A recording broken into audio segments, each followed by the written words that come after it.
সুপ্রিয় দর্শক, আসসালামু আলাইকুম।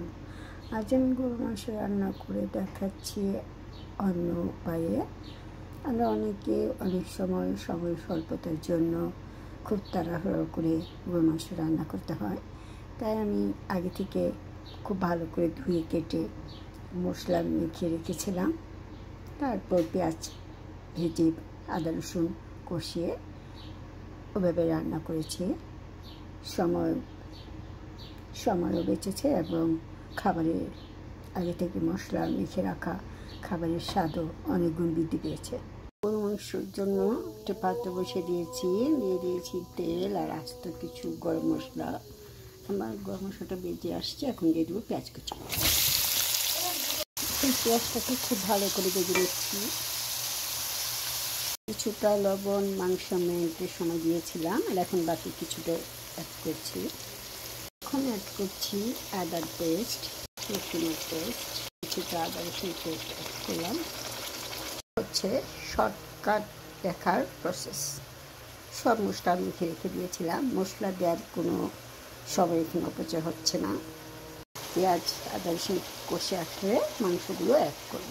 পেঁয়াজ আদা রসুন কষানো শেষ, এখন দিয়ে দিব ম্যারিনেট করা মাংসগুলো।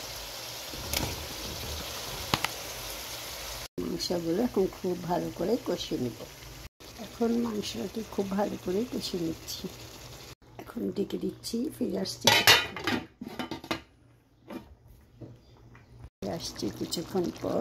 মাংসটা ভালো করে কষে আসলে অ্যাড করবো বাটি দেওয়া কিছুটা পানি।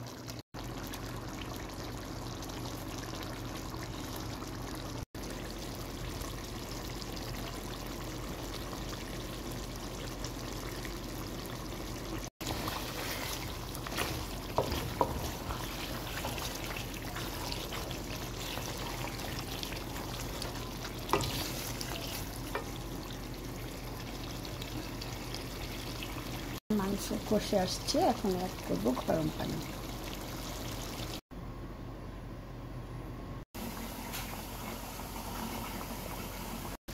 আমার মাংস নরম হয়ে আসছে এবং সুন্দর কষে আসছে, এখন অ্যাড করবো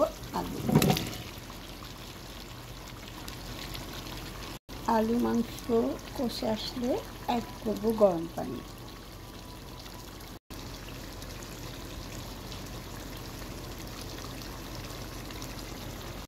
এখন অ্যাড করছি গরম পানি।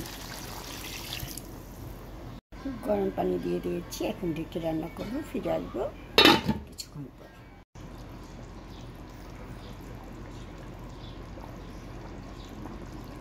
মাংস রান্না প্রায় শেষ পর্যায়ে, এখন অ্যাড করছি ভাজা জিরা গুঁড়া, অ্যাড করছি শানের গরম মশলা পাউডার। আমার গরু মাংস রান্না অলমোস্ট কমপ্লিট।